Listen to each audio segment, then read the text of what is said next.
Salam sejahtera, tuan-tuan, puan-puan. Baiklah, berita sepenuhnya. Beberapa petikan dalam buku My Story, Justice in Wilderness tulisan Tan Sri Tommy Thomas didapati secara nyata mendedahkan maklumat, fakta dan dokumen kerajaan. Pasukan petugas khas STF siasatan ke atas dakwaan dalam buku itu berkata, ia termasuk komunikasi dan perbincangan antara bekas peguam negara itu dan yang di-Pertuan Agong dan Raja-Raja, Perdana Menteri serta Ketua Hakim Negara. Turut didedahkan prosiding dalam lembaga pengampunan dan rundingan antara kerajaan mengenai pertikaian berkaitan kontrak seperti kontrak saluran paip.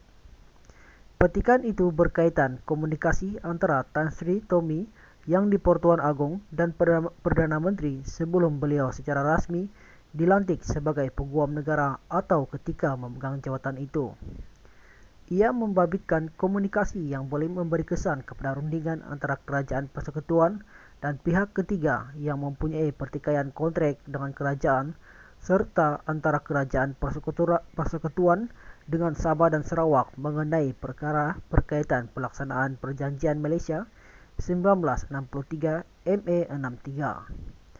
Pendedahan dalam petikan terbabit juga berkaitan dengan prosiding lembaga pengampunan dan jawatan kuasa kabinet serta pelbagai jawatan kuasa kecil mengenai MA63 dan prosiding yang diklasifikasikan sebagai rahasia. Berkaitan rundingan kontrak saluran paip, pendedahan itu memberi kesan kepada rundingan yang berjalan walaupun selepas beliau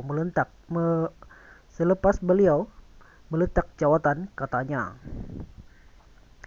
STF berkata, pendedahan Tommy menunjukkan beliau kurang integriti dan gagal mengekalkan kerahasiaan komunikasi, terutama apabila Perdana Menteri memberitahu dengan jelas apa yang dikatakan kepadanya mengenai bantahan pihak tertentu terhadap pelantikannya sebagai peguam negara perlu dirahasiakan.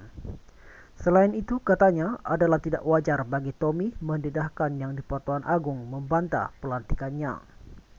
Selepas analisis terperinci mengenai pendedahan itu, STF berpandangan beberapa undang-undang dan peraturan dilanggar oleh Tommy, termasuk Seksyen 203E Kanun Kesiksaan dan Seksyen 8 Akta Rahsia Rasmi 1972.